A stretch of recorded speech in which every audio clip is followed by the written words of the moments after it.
Hello, c'est Crispy. Alors aujourd'hui dans cette petite vidéo, on va voir l'évolution d'une espèce qui explose chez moi. Il s'agit de la Myrmicaria brunea. Allez, c'est parti.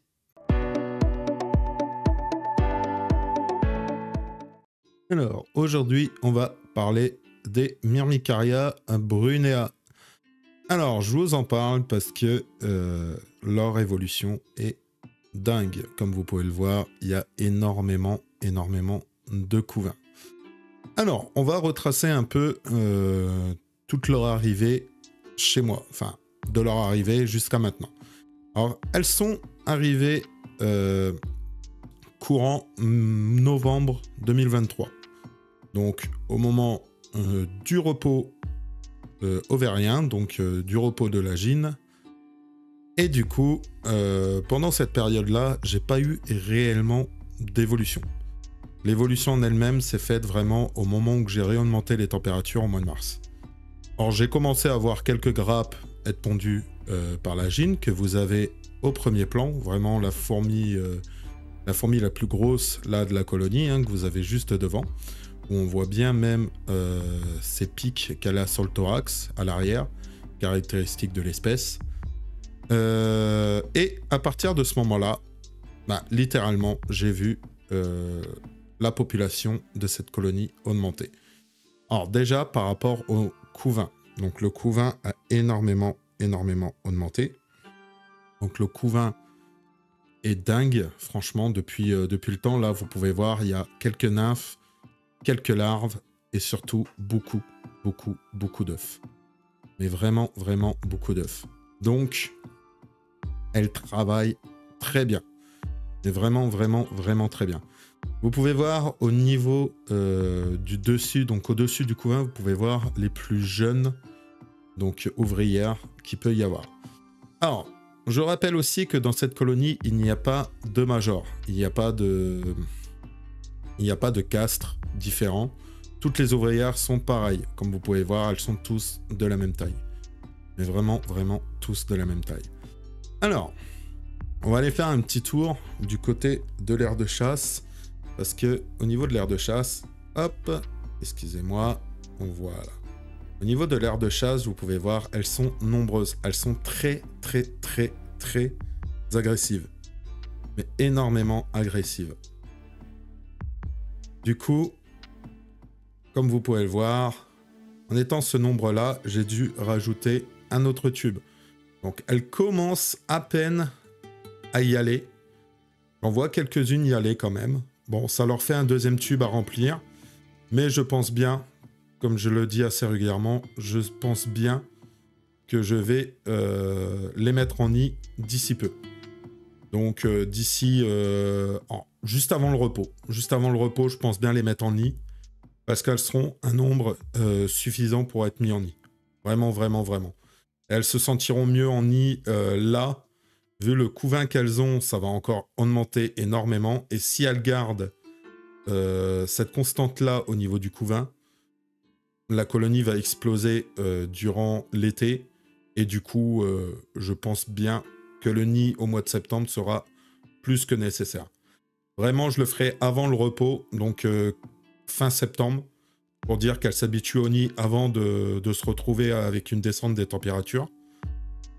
Et à partir de ce moment-là, elles pourront se développer l'année prochaine vraiment bien.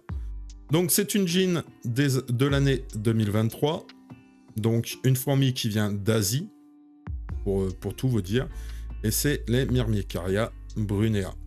Donc une colonie que je réussis très bien, j'ai pratiquement pas de pertes, j'en ai eu au tout début quand elles sont arrivées, le temps qu'elles s'habituent, et maintenant, franchement, au niveau des pertes, j'en ai plus du tout.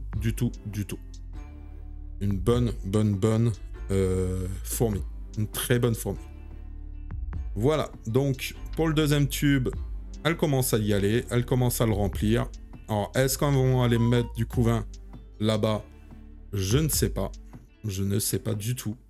Et comme vous pouvez voir, elles augmentent énormément. Voilà. Et j'ai une fourmi très agressive. Quand je leur mets un insecte, elles y vont directement dessus. Mais vraiment directement. Alors, moi, chose que je vais faire là, vous pouvez voir, elles sont dans une petite... Alors, je vais essayer de vous montrer la totalité. Voilà. Elles sont dans un petit... Mais vraiment, ils ont une petite aire de chasse. Moi, vu leur agressivité, vu le nombre qui vont dans l'aire de chasse, j'ai du mal à laver l'aire de chasse. Donc, moi, pour moi, il est temps que je leur change l'aire de chasse. Je vais les remettre dans l'aire de chasse que j'avais prévu pour elles. Vu leur taille, j'avais prévu une grande aire de chasse, mais je voyais qu'elles ne sortaient pas du tout. Alors maintenant, je pense que c'est le moment. Voilà pour la petite Myrmicaria brunea. Une fourmi que je réussis très bien. Et que je vais certainement mettre en nid d'ici le mois de septembre. Au mois de septembre, je pense la mettre en nid. Parce que sa population augmente très bien. Voilà pour les Myrmicaria brunea.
Voilà, c'est tout pour cette petite vidéo. J'espère qu'elle vous aura plu. Si c'est le cas, n'hésitez pas à mettre un petit pouce bleu, à partager la vidéo pour la faire monter sur YouTube et à vous abonner si c'est toujours pas le cas. Je vous rappelle aussi qu'avec le code CrispyMyrmex10, vous avez 10% de réduction sur votre panier chez Aestheticons. Vous avez juste à mettre le code dans la rubrique code et vous avez 10% sur votre panier. Voilà. Je vous retrouve comme d'habitude chaque dimanche pour une nouvelle vidéo fourmi à 15 h. On se retrouve donc dimanche prochain. Je vous souhaite un bon dimanche après-midi. Ciao tout le monde!